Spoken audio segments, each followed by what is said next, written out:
Joining me today from Norwich for the Green Party, Rupert Read. Here in the studio we have Dave Hodgson, who's the elected Liberal Democrat Mayor of Bedford, and Peter Reeve, a UKIP councillor from Cambridgeshire, who's recently been awarded an MBE. He described your party as going to the dogs, angry nativism. Is that what you are?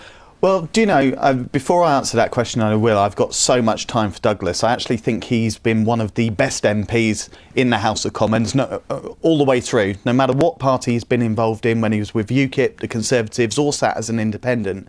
He's an MP who truly believed in the cause that he was in Parliament for. Your party spent a lot of money getting him into Parliament, and now he's walked away from it. Well, he was in Parliament. There's very few MPs who cross the floor and then actually hold a by-election and put their career at stake, and we in UKIP have that as a policy base.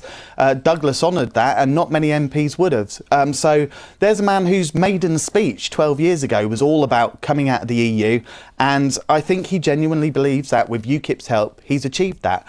The problem is, I think he's premature, and I hope I'm wrong, but I think he's premature in that what we've actually been left with is a pro-Remain Parliament, a pro-Remain Conservative Party, and a pro-Remain Prime Minister trying to negotiate against some very sophisticated people in the EU who are not on the UK's side. And so here's a great opportunity with the general election to get some people who really believe in Brexit from UKIP into the Commons.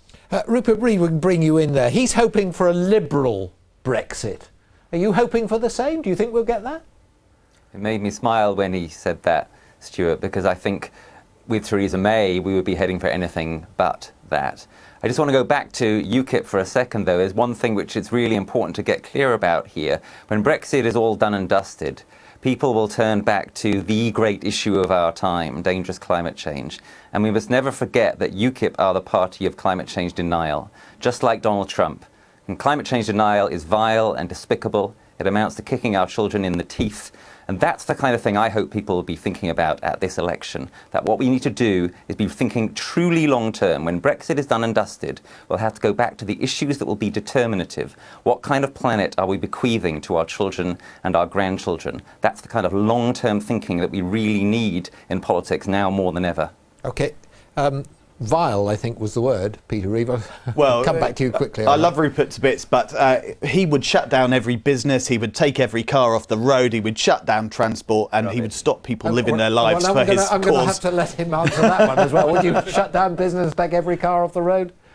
Well, it's very funny that Peter should home in there on transport policy, which of course is one of our great areas of strength. And both in the local election and in the general election, one of the reasons we'll be asking people to vote Green is so we can have a massive, if you let me finish please, so we can have a massive investment in public transport, which is one of our signature policies and actually an extremely popular one.